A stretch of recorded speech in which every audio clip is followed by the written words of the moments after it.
How did the Vikings survive the winters? How did they stay warm when they were traveling during the dark months? As someone with personal experience using Viking gear during winter here in Norway, I will tell you a little bit about what we know and what we can assume about Viking winter survivalism.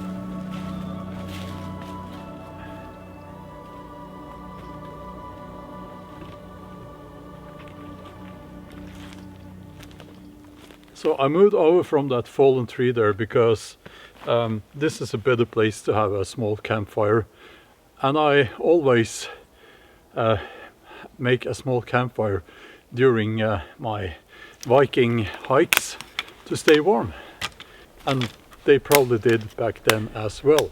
It goes without saying that if you grew up during the Viking Age, you would have excellent firelighting skills, and you would use a flint and steel like this typically, and now I'm using charcloth, which they did not use, but they used a fungus, and I can't really go and pick all the fungus here in these woods because I'm out here a lot doing this and there would be no more of that fungus.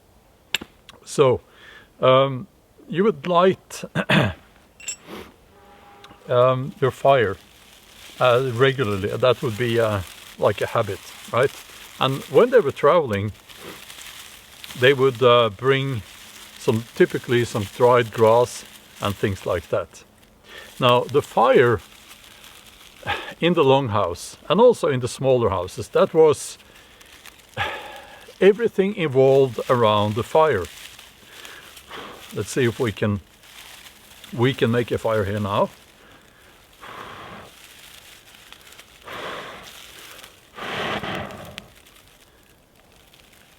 Everything evolved around the fire, and that's how you kept warm. It's that simple. So that's not unique, of course, to the Viking Age and to the Norse and to the culture during the Iron Age in the Scandinavian countries. Hold on. I need to concentrate a little bit when I'm doing this. So fire was essential. That's where you made your food, and they typically, I would guess, had the fire going at all times during the cold months. So while the fire was essential, they also added warmth to their houses by bringing the animals into the house. So in a longhouse you would typically have one section for the animals and the humans in the other half, for instance. And also you would have what we call here in Norway a hems, which is a floor above the animals. Warmth goes up, and so you could sleep there above the animals. Viking clothes are extremely effective, and years ago I saw they had done on the TV. They had done an experiment measuring how a typical Viking winter outfit kept you warm compared to modern clothes, and the Viking clothes were much more effective. So we're talking layers upon layers of wool, like I have now. I forget about what you see in the TV series with leather and sheepskins over the shoulders that won't really keep you warm. So we're talking layers upon layers of high quality wool, and it's extremely effective. So my guess is that in the longhouse you would not be cold. You would be quite comfortable there.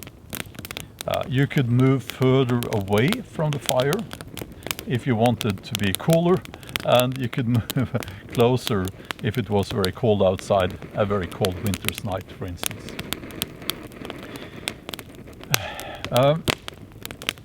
I have also seen the smaller houses, because not everyone lived in a longhouse.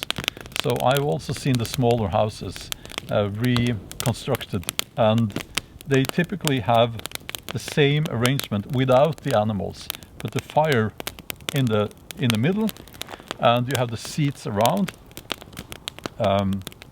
So you gather around the fire and you keep warm. You also needed to have enough calories to survive the winter. Not only the winter, but also, you know, the hungry gap when you are eating the last grain, and it's still very early in the spring, so it can be risky to go out fishing and so on. So they would plan, and they would come together as a community to make sure that they had enough food to last through winter and hopefully the hungry gap. When it comes to traveling, my guess is that they avoided traveling during winter if they could. It was risky. It could be very dangerous, simply because you could freeze to death. And if they traveled, they relied on the campfire. You need the campfire to keep going throughout the whole night, unless you want to freeze to death. At least you will get very cold if the campfire goes out. We know that from the sagas that sometimes they were forced to travel during winter. King Olaf, much later, not during his lifetime, but later, he was called the Holy. He was not a very holy man, but he made some foolish choices, and he was forced to move himself and his men across land during the dark months, and that was hard. That was very hard.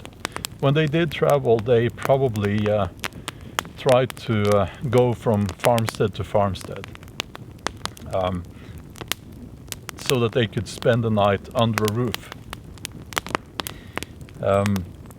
They probably had a culture of hospitality.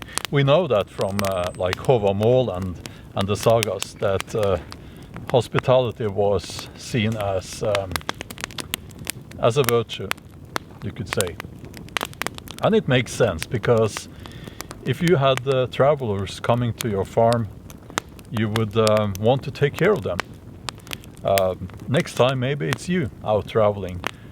Now it's getting really warm here.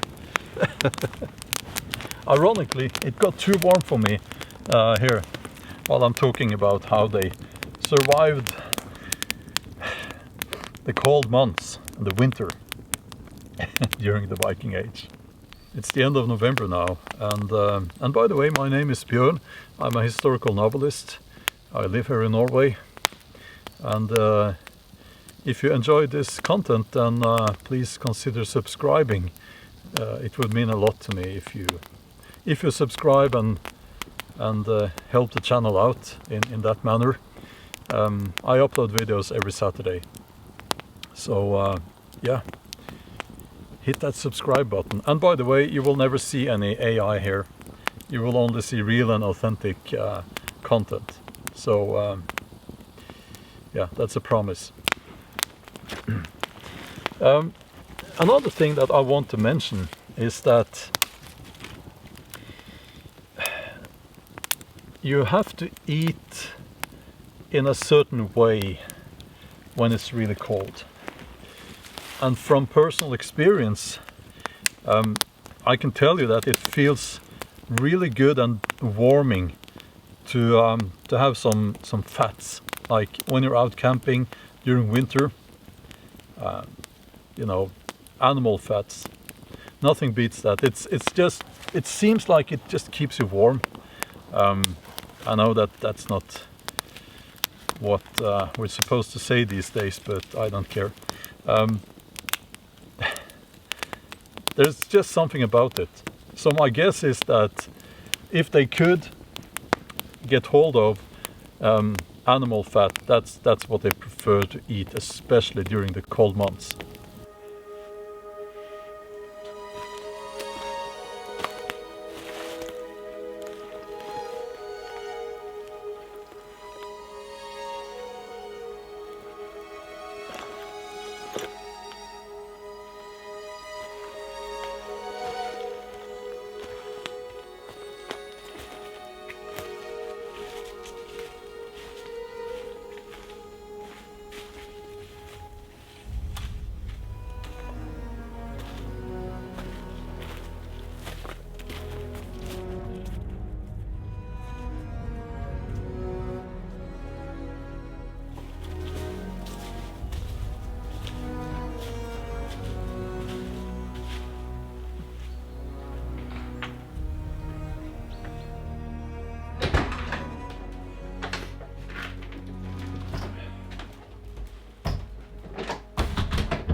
Welcome to my cabin in the woods.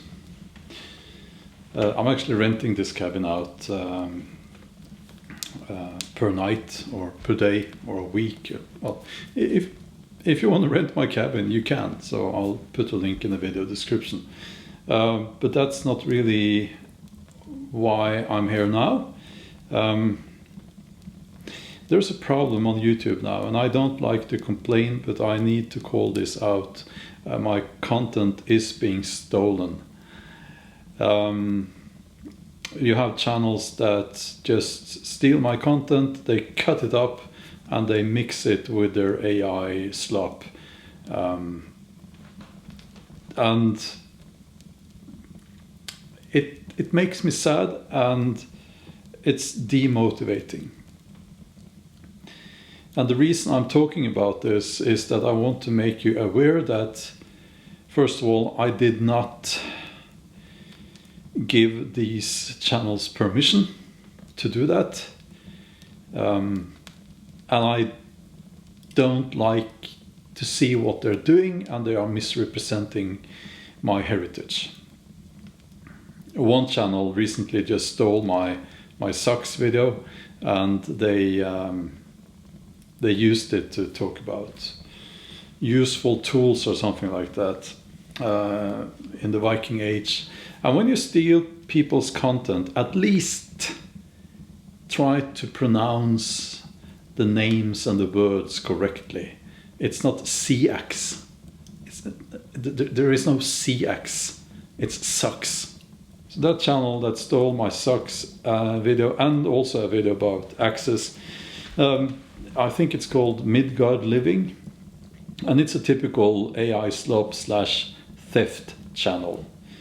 There's a YouTuber, a very awesome, authentic, real Viking Age YouTuber called Ramuni, Viking Crafts and Living, is it? And he told me that there's another of these channels, Viking Discovery, and they are stealing his content like...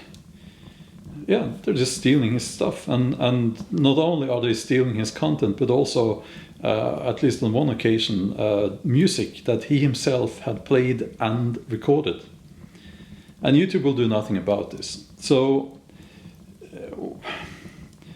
what I think will be happening very soon, if YouTube will just continue on this road towards, I don't know, road to hell. People, the real authentic YouTubers, they will put their content behind a paywall. Let's say on Patreon. I am on Patreon already. I've been there for quite some time, and I have some exclusive videos for my patrons there. You can join my Patreon for free, by the way. But I don't want to put all of my videos, behind a paywall. That was never my intention. But when you make maybe, let's say, $100 in ad revenue on a video, and then you see that these channels are just stealing your content, you get demotivated, because I never signed up to make content for other channels for free. That's not okay.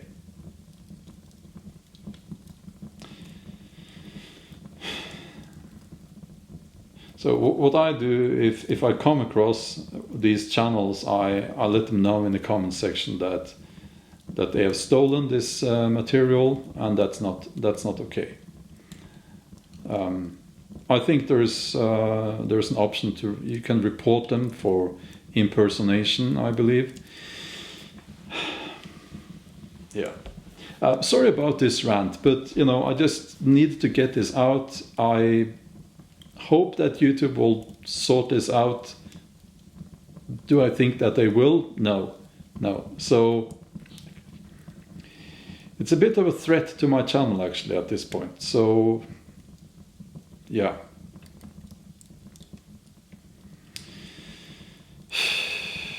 How do these people sleep at night? They have no honor. But okay, sorry about this rant here, but I will have a new video up next Saturday. Hope you will click on that and watch it. Until then, have a wonderful day and week. And yeah, as always, stay strong and also stay happy. Okay, bye-bye.